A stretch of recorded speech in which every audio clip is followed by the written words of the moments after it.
Governor Gretchen Whitmer, it's so good to be with you. Are you in your office or in your home? I'm in my office at the state capitol. I'm going to do a press conference shortly, and so I've got a small team here to help me do this, but trying to observe everything we're encouraging everyone else to do. Yeah, 15 months ago, when you raised your hand and took that oath, you could not have imagined being in the position that you're in right now. Tell me what it's like from your perspective to deal with this, which has just exploded on us. You know, I think it's been incredibly challenging. Obviously, I'm sure every governor across the country would say that. We never would have anticipated being in this situation and confronting the kind of enormity of the virus that we are with as few tools as our country has to combat it. And so the most Were you surprised by that? Were you surprised by the lack of tools? I think that early on, one of our all governors conference calls with the White House, when it became clear that the message was, you need to start finding this PPE on your own. We're not going to be able to meet your needs. That's, I think, when it really dawned on me, we've got to have a whole operation that is focused solely on procuring masks. And that was an aspect that was surprising. We didn't stay surprised for long. We just went into action. I think as one of the first people to, share some of our frustrations in that process, because we end up bidding against one another. And now every governor's acknowledged that. But I think that it's really that was a big surprise, and it was very disheartening.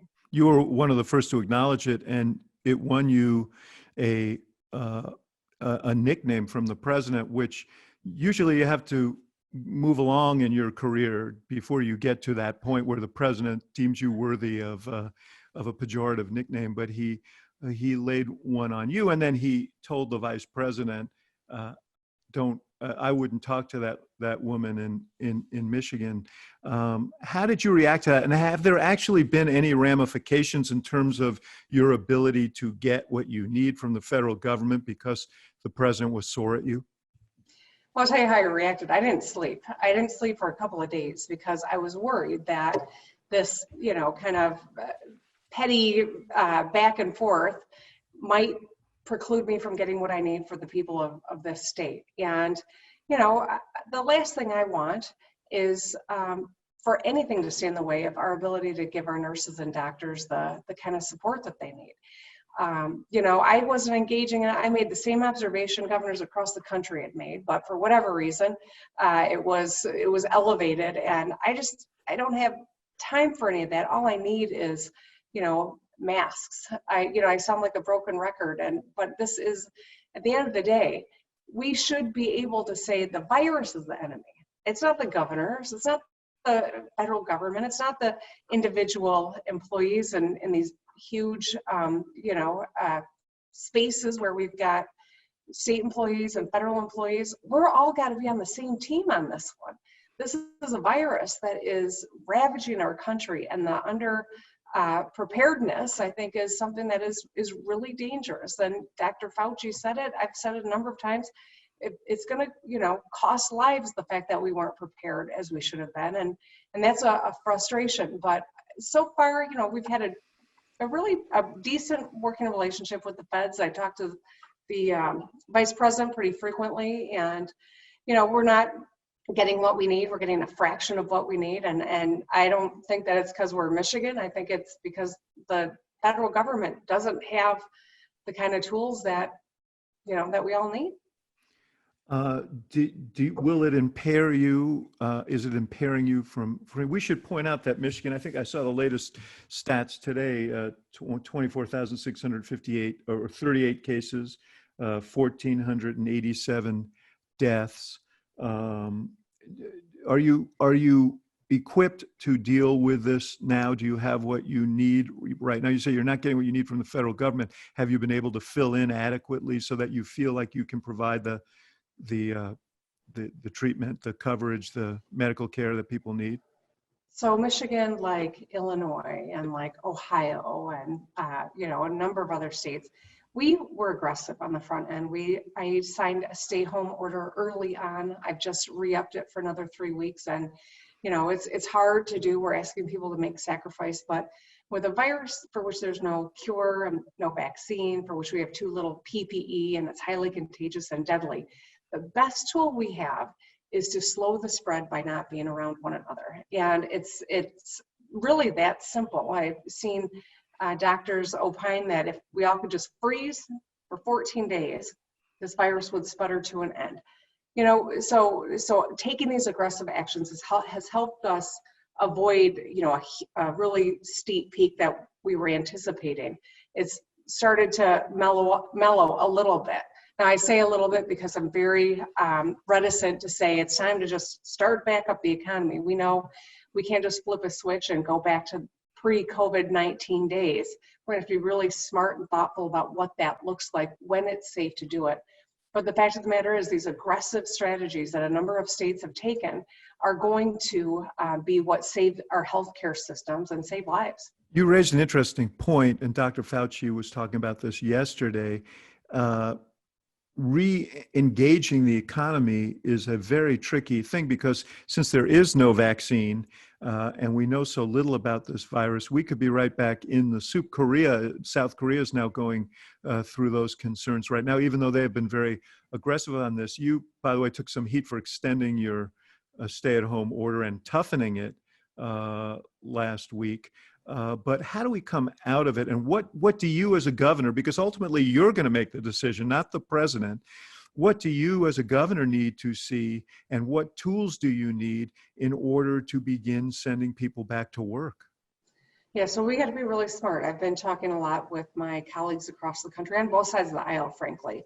There are a lot of governors who are trying to familiarize ourselves with the best science and then share what we're learning with one another so that we are strategic, we are being smart, we avoid a second wave that would be devastating to our economy.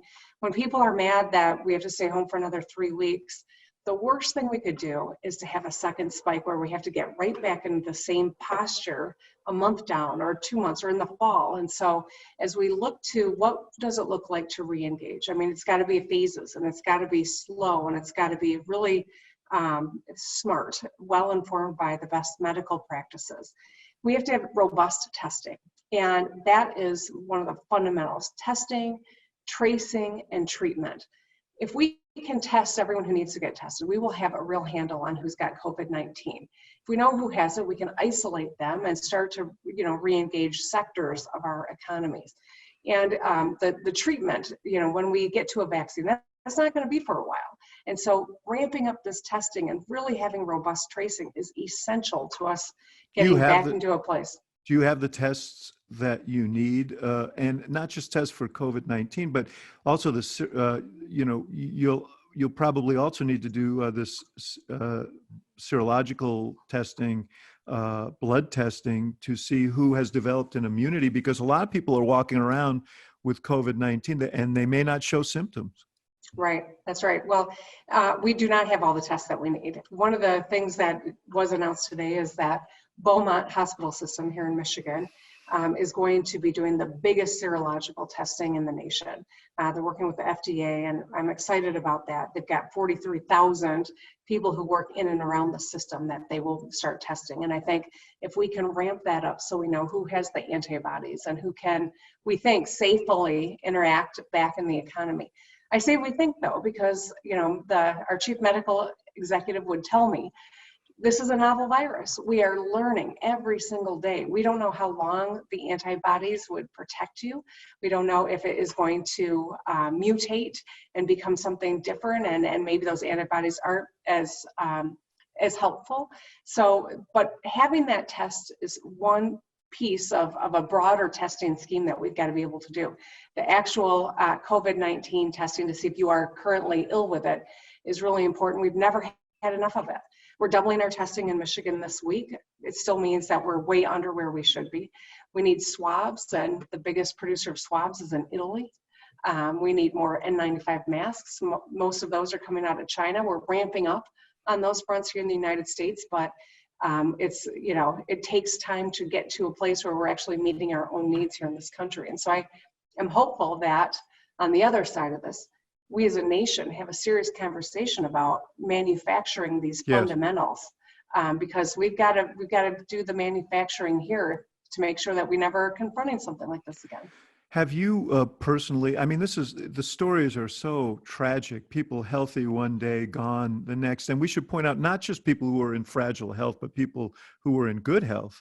We lost one of the Navy seamen, one of the sailors on the USS Roosevelt over the weekend, who was in good health and fell victim to this. What have you in your own life encountered people who have gotten the virus and people who have you lost anyone that you know? Yeah, so I think that's a really important point that I try to make. I try to remember to make it all the time, because we just don't know how our bodies are going to react to COVID-19. Healthy people, it's fatal for in a matter of days. Others might just feel like they've got a little bit of a fever.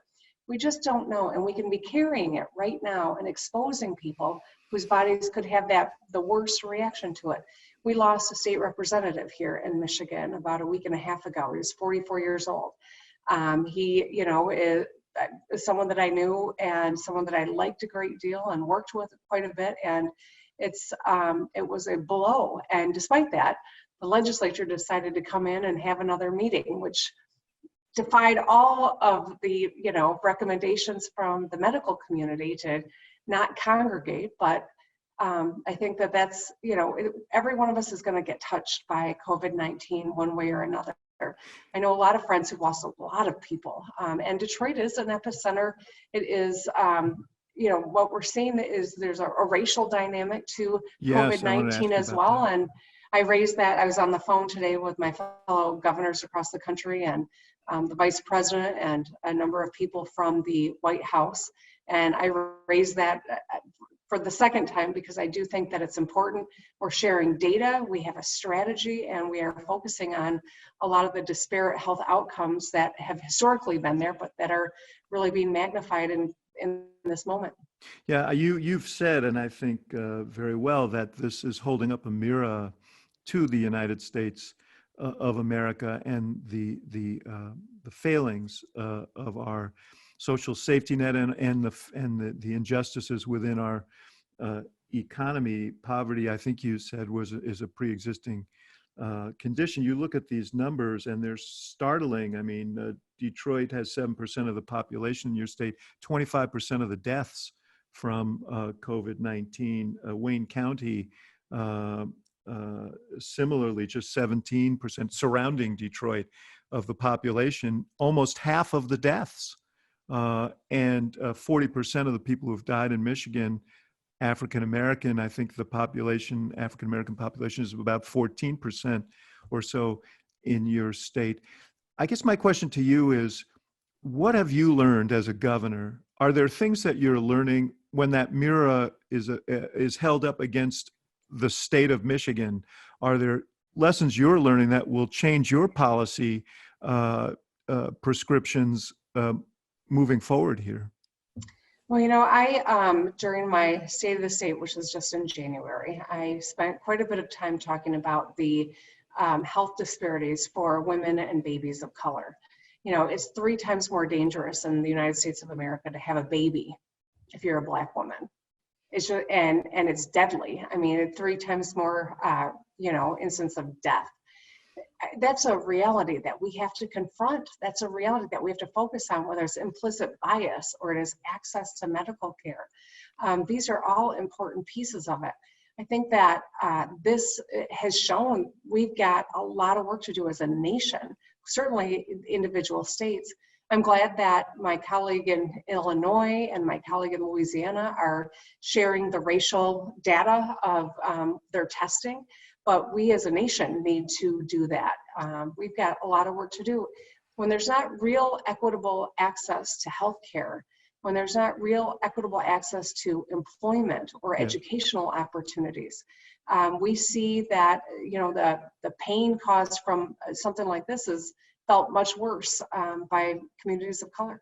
This is not a new problem, as you point out. This is a historic problem, but it has really come back in stark relief here. Do you think it will make it easier for you and others to take more dramatic steps in terms of employment? Because, one of the paradoxes here is we see the need is even greater in poor communities, communities of color, and yet they're also the ones who are going to take the biggest economic hit from this, jobs lost, opportunity lost. These are, I know these are next order questions for you as you try and get through this, but they're really profound questions.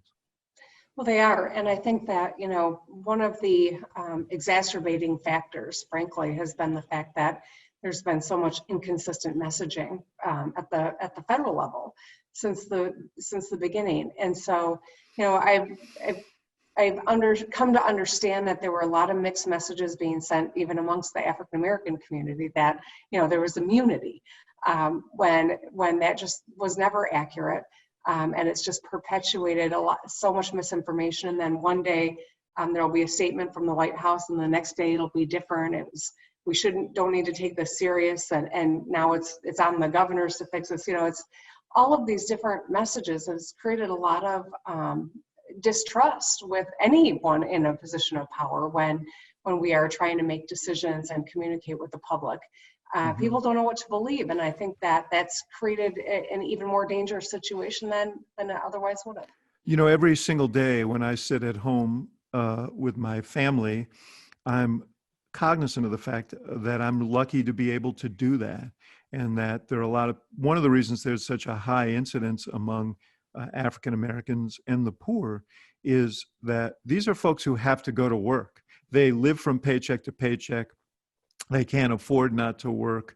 Many of them work in what we would call essential kind of services.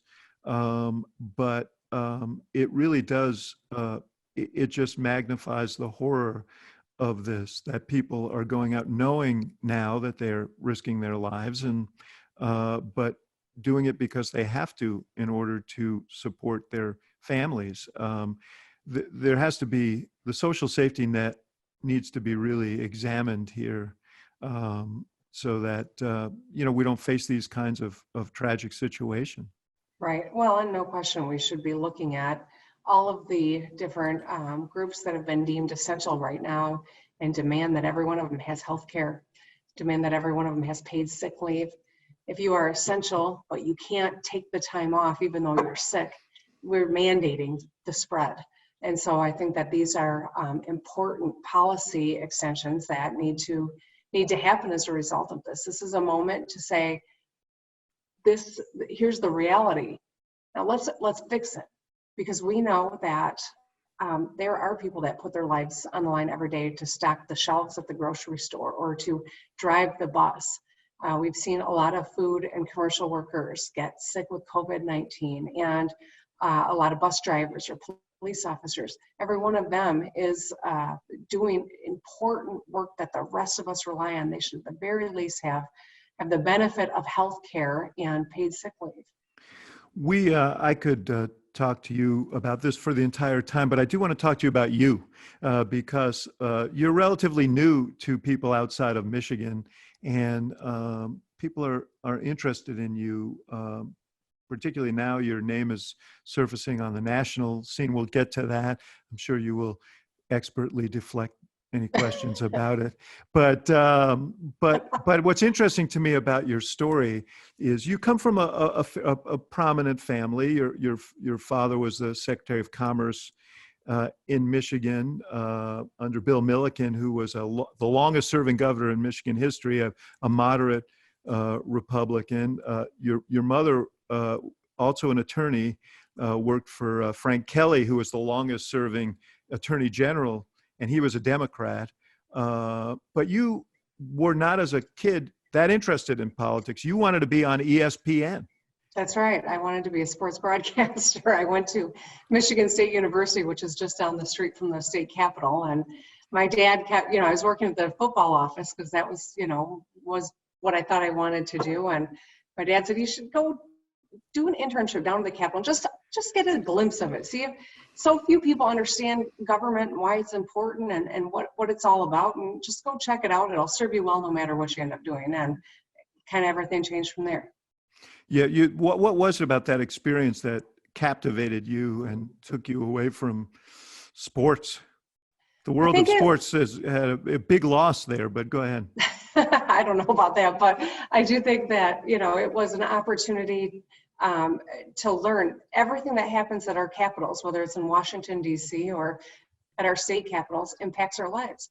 From the minute we wake up and turn on the tap to brush our teeth, to the roads we drive on, to the schools that we attend. I mean, it's what happens in these Capitol buildings impacts us profoundly and intimately. And I don't know that the vast majority of people really get the opportunity to see that. And I think if they saw it, probably more people would want to run for office, because I think you can see that it is important that we have real representation in these buildings, because it profoundly impacts our lives every day. Also, because they might get pissed off at some of the things that they see. Well, they might realize they could do as good a job as some of the people that are there already. Now, you folks divorced when you were 10, and you and your siblings, Yeah. two sisters, Well, a sister and a brother. Yep. and you moved to Grand Rapids and lived with your mom. How did that experience impact on you? I speak to you as a child of divorce, so I'm always interested in that. Well, I'm the oldest, and I don't know if I've always been the one that tries to organize everyone and takes care, make sure everyone's okay. But that was a role that I took on. Between my parents, they didn't communicate very well with one another, and so I often was the go-between. And my dad worked in Detroit, Michigan, which is on the southeast side of the state. He became, we should point out, the CEO of Blue Cross Blue Shield, and was there for, I don't know, a couple of decades. Yeah, but he and Grand Rapids is 3 hours to the west of Detroit, and he drove back and forth at least twice a week. And so I was really, we were very fortunate that he was able to and made a priority of my sister and brother and me. So even though it was a long distance and he did a lot of driving back in those days, he was a very real present part of our lives, and that was a good thing. They didn't get along real well, but they both always put us kids first. You went to straight through Michigan State College and law school, right? I took a year off between college and law school. I worked actually at the Michigan House of Representatives, and it was an interesting time because the Michigan House of Representatives is 110 people, and that was the only time in Michigan history that it was a tie. Yeah. Yes. So they switched every other month. It was Republicans were chairing all the committees and setting the agenda, and then the next month it was the Democrats who were. And it was a great time to learn about state government and to see how parties, I think, should work together. They couldn't just run right over one another because the other guy'd be holding the gavel the next month. And so it was a really cool time to be working in state government. Democrats lost. I went to law school. That was a major. I mean, that is probably one of the most challenging things about our politics in this time. I did a podcast last week with Chris Christie, and I posted it this morning, and there was just a flood of reaction from Democrats saying, "Well, I wouldn't listen to him." I'm sure when I post this, there'll be a bunch of Republicans who'll say, "Well, I'm not going to listen to her," and it is a really caustic thing, because as you point out, in a representative democracy, if there are parties and they can't cooperate, that is really, really tough. And now in times of all this change, if we're slowed down and bogged down because it becomes unacceptable among the base of each party to try and work together, that's a really dangerous thing. Yeah, it is. I mean, it's this form of government that we have is messy. It can be, frustrating. It can be downright ugly, but it still is the best form that there is. I do think that there's a natural tendency right now to quickly vilify one another and to never give anyone the benefit of the doubt, which is the opposite of how I was raised, and I find that incredibly depressing, frankly. But I think that this moment isn't going to last forever, and that it's really important that we keep people engaged, that we don't vilify one another just because we don't agree on something, and that we turn the page and seek out the next opportunity. Now, in this current environment, I have to do that every single day. I've got a Republican-controlled legislature. If I let every slight mean we weren't going to talk again, well, then we just stopped talking probably the first week I was sworn in. But the fact of the matter is, I work for 10 million people in the state. I work for Republicans and Democrats and independents and people who've never voted either. And I owe it to them to do everything I can to solve these issues that we're confronting as a state. So we're all better off. Talk about seeking opportunity. You ran for office at a relatively early age, at 29. You had a very competitive primary. It was a tumultuous time in your life. You were recently married. You were pregnant with your first child, and then you learned that your mother, Sherry, was ill, and that illness turned out to be glioblastoma. I said it wrong, but brain cancer. Yep. Of the You said sort. it right. Oh, I did. Okay. Glioblastoma multiforme. It's like the worst kind of brain Yeah. tumor you can get. It's the same kind that Ted Kennedy had and Beau Biden. Yeah. And so you were going through that while you were running for office, while you were preparing to have your first child, while you were newlywed, and you sort of took over the role of caretaker as well. That must have been brutal. It was hard. It was really hard. I've been asked a lot about it recently, and so I've been really thinking about my mom a lot. I think when you have got that much responsibility on your shoulders, being able to see the big picture, but take small steps to get through it as a mechanism to tackle the day-to-day tough stuff that you got to do. But I had to fight an insurance company that wrongfully denied my mom's chemotherapy. I remember coming back to her house and her head was in her hands and she was sitting at the kitchen table, and she was just overwhelmed, couldn't bear to do it, and had this huge bill. And so I did what I had to do. You won, as I mentioned, narrowly in the primary. You never really had a narrow race for the legislature again, and then you ran for the state Senate. You were the leader in the state Senate. I think all the time you were there, you were dealing with Republican majorities. Is that? It's true. I was never in the majority until I won my gubernatorial race. And so you didn't get your name on many bills. You had a lot to do with shaping Medicaid expansion after Obamacare appeared. The thing that people nationally probably remember you for was a very personal moment that you shared with everyone, because you were fighting a bill that would require women to get a second insurance policy if they wanted to have an abortion. And you, in the midst of trying to explain to your colleagues, particularly your male colleagues, what that means and how mean-spirited that was, shared your own personal experience of rape when you were in college. You had never done that before. You'd never shared it before. How hard was that? Well, I was the Democratic leader at the time, and my Republican colleagues wouldn't have a single hearing. They were just going to cast this vote. And so they never gave women the opportunity to weigh in, or doctors, or anyone for that matter. And, this bill would have meant that you'd have to pre-plan for an unplanned moment, right? Needing an abortive service of some sort, whether it's the loss of a desperately wanted pregnancy, or it is the result of being physically attacked and raped. These were very real instances that were going to be impacted, that they weren't even thinking about or hearing about. And I was trying to get my colleague to tell the story of he and his wife were trying to have a baby, and they'd lost a number of desperately wanted pregnancies. And she required a D&C. And this bill would have meant that their insurance couldn't pay for it. And so I was trying to get him to share the story so that they could see what they were impacting and how callous it was. And It was too hard for him because it had just happened, and it was too emotional. And I sat there and I realized, how can I ask him to bare his soul when I have a story that might make a difference, or at least put a face on some of the women that they're impacting? And I actually talked to my staff. I had my director of communications, a man, and my right hand in the office, a woman, and they were split. One said, don't say anything, you're not going to make a difference.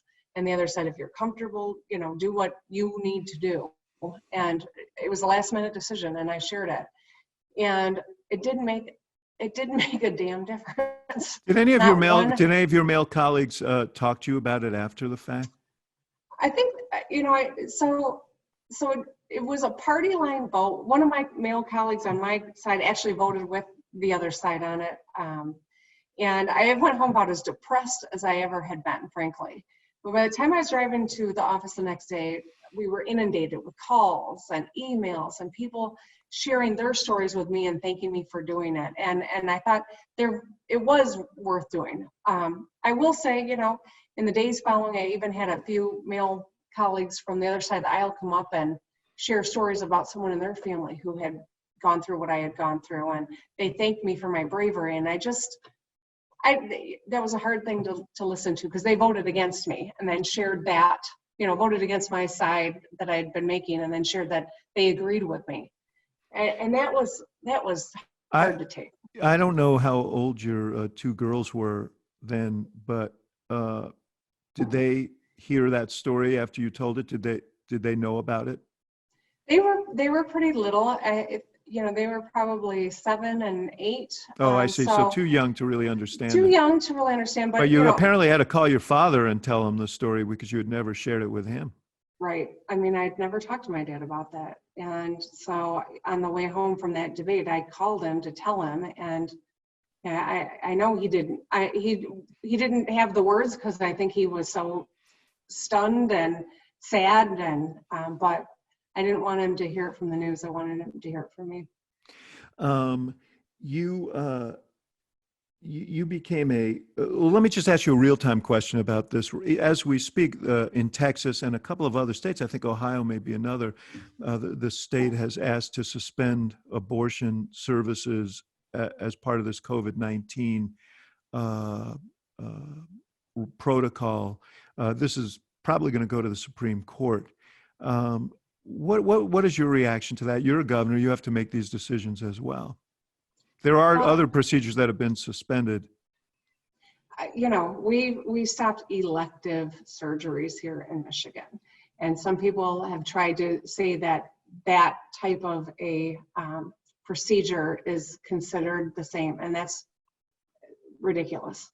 A woman's health care, her whole future, her ability to decide if and when she starts a family is not an election. It is a fundamental to her life.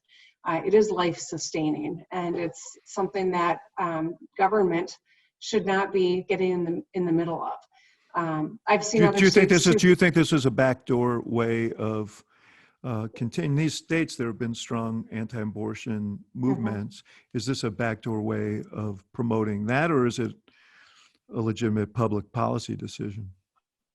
My gut is it's the former. I'm not in Texas. I don't know all the individuals involved, but I do think that there is a very concerted effort to use every opportunity to take away women's ability to make our own healthcare decisions. You became briefly, when you were term limited out of the legislature, where, by the way, you were the Democratic leader in the legislature, you were term limited out, and you became briefly a county prosecutor in your home county there around Lansing. One of the issues that came up was the molestation of gymnasts by Dr. Nasser at Michigan State. And opponents criticized you later because they said you hadn't taken aggressive enough action against him. Given your history, that must have not landed well with you. Well, let me start with telling you how I became prosecutor.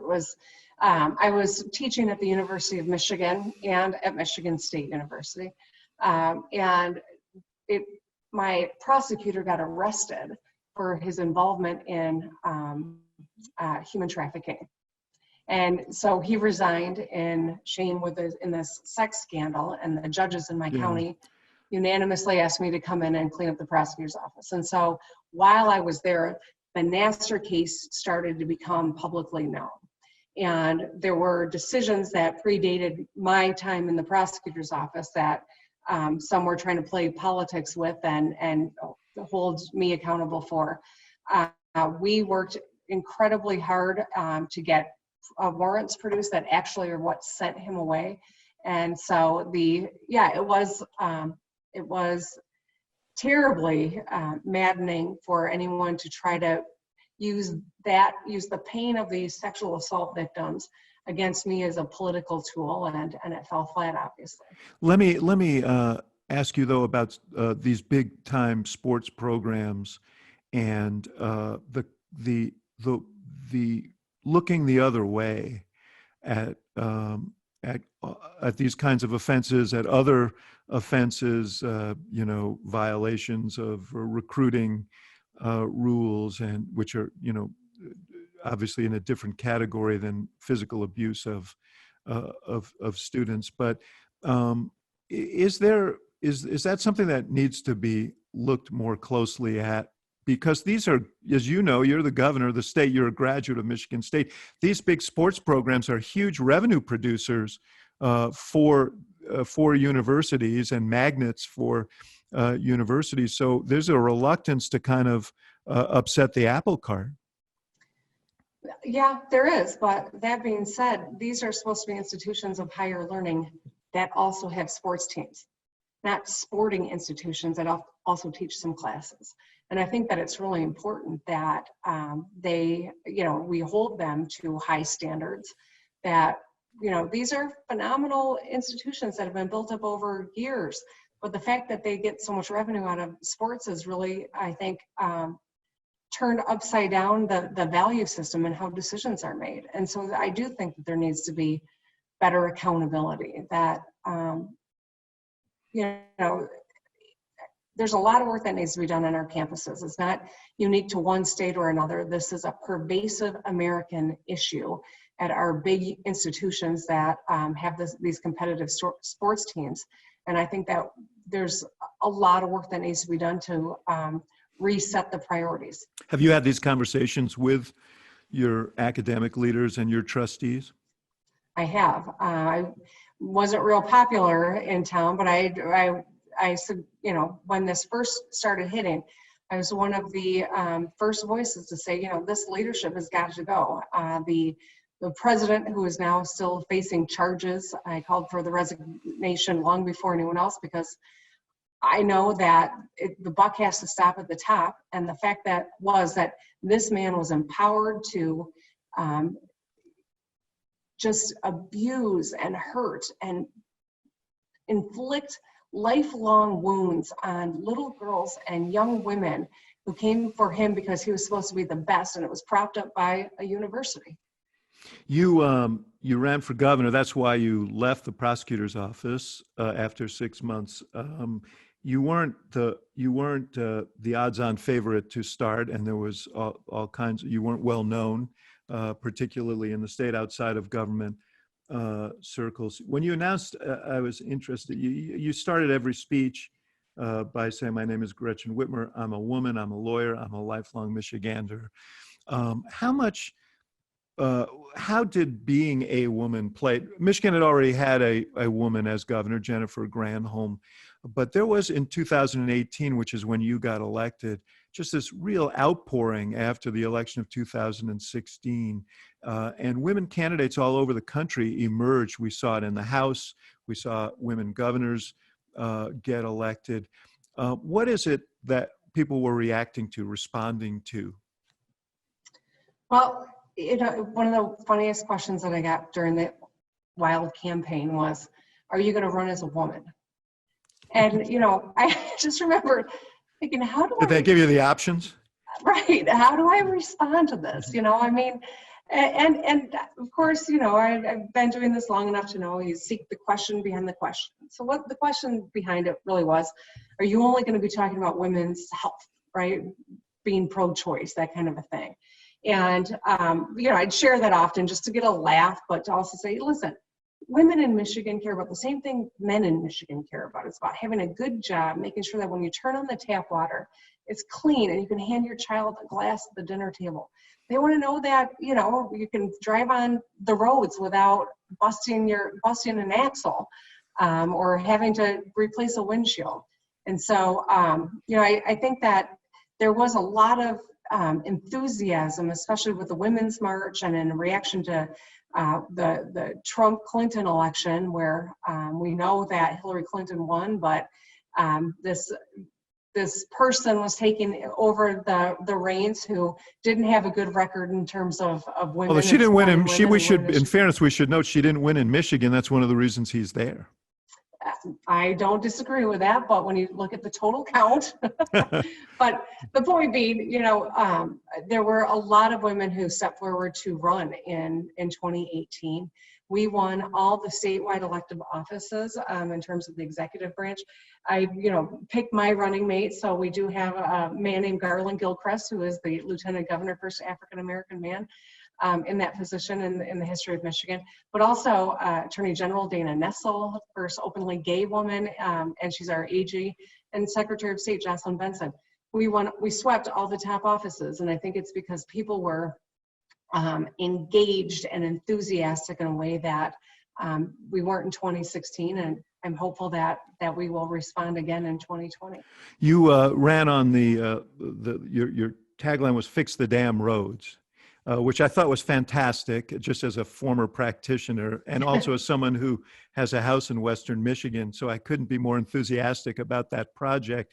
But the legislature was less enthusiastic about that project. You proposed a 45-cent gas tax increase. That did not go. I think you talked about a bonding plan. That did not go. This is the principal promise that you ran on. How frustrated are you about not being able to move forward, and how much are you worried about being held accountable if it doesn't move forward? Well, I've got this overwhelmingly Republican legislature, and I knew the odds of me getting a 45-cent gas tax were not very high, but I also know people expected me to lead with what I said I was going to do. They're tired of people that tell them you can have everything and pay for nothing, because they know that it's not true. We've got some of the worst roads in the nation. And so what I put on the table was a real solution. Now, what I would have liked to have seen is the legislature come back with an alternative. But instead of doing that, they said, let's sell some bridges, or they've even said, let's take money out of teacher pensions to pay for the roads. There's no way on earth I'm ever going to agree to that. And so year two, this year, I led with a bond. We're going to move forward with that. They can't stop me. And so I am going to fix the damn roads one way or another. But the fact of the matter is, I'd love to be devoting all my time on that issue, because that was something that I know people want us to get done. And yet here we are in the middle of this global pandemic, and how much we're able to do on that front, we'll have to turn all our energy to that once we are on the other side of this. Ironically, though, the president and the speaker are talking about a massive infrastructure program to help get the economy going again. Might that help you achieve your goal there? Yeah, absolutely. And I've already got the plan written for how we best put those funds to practice. So if that happens, I would be very pleased to be able to get to work on fixing the damn roads. Finally, I want to ask you mentioned that you got to pick your running mate. Vice President Biden now has to pick a running mate. What would you be thinking about if you were him? Well, I mean, I nothing that would surprise you. You know better than anybody what he should be looking for in a running mate. I mean, I think that he has to be comfortable that he's got someone whose judgment he can trust, who is going to, be the extension of him, who can add to the ticket in terms of whether it's a viewpoint or a geography or an experience. But I think he's got to have someone that he trusts and that the world can look at as a legitimate support. I would love to see him have, I was pleased to see, when he said he's going to have a woman as his running mate. I think that there are a lot of phenomenal female leaders across this country that would be great on his ticket. And, the fact that anyone even mentions me among the names that I initially think of is an honor. But there's no question that he's got lots of potential partners out there that would be fantastic. There is you mentioned in passing the fact that you're more than mentioned. You're considered high up on the list of possibilities because you're a governor, because you're in a geographically important region strategically and so on.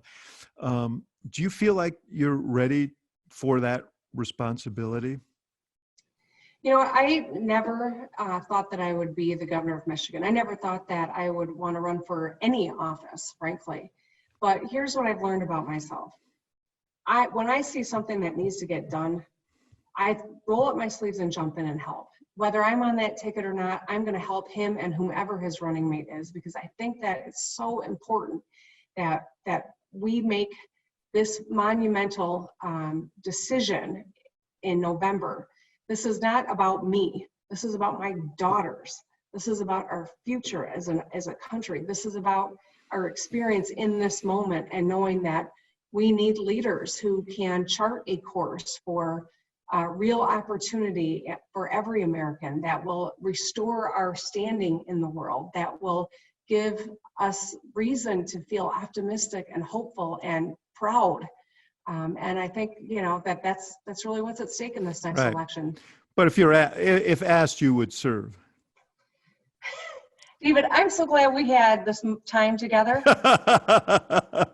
Hey, before you go, I just have to say a word of thanks, because I have a 5-year-old granddaughter, and she was in Western Michigan a few weeks ago and lost her first tooth, and was so gratified that the tooth fairy was exempted by you and was able to do her work. And so thank you for that. And I wish you all the best. This is an enormous burden, and governors have been on the front line. You've been on the front line, and I wish all the best to you and the people of Michigan. Thank you. Take care of yourself. Good to be with you.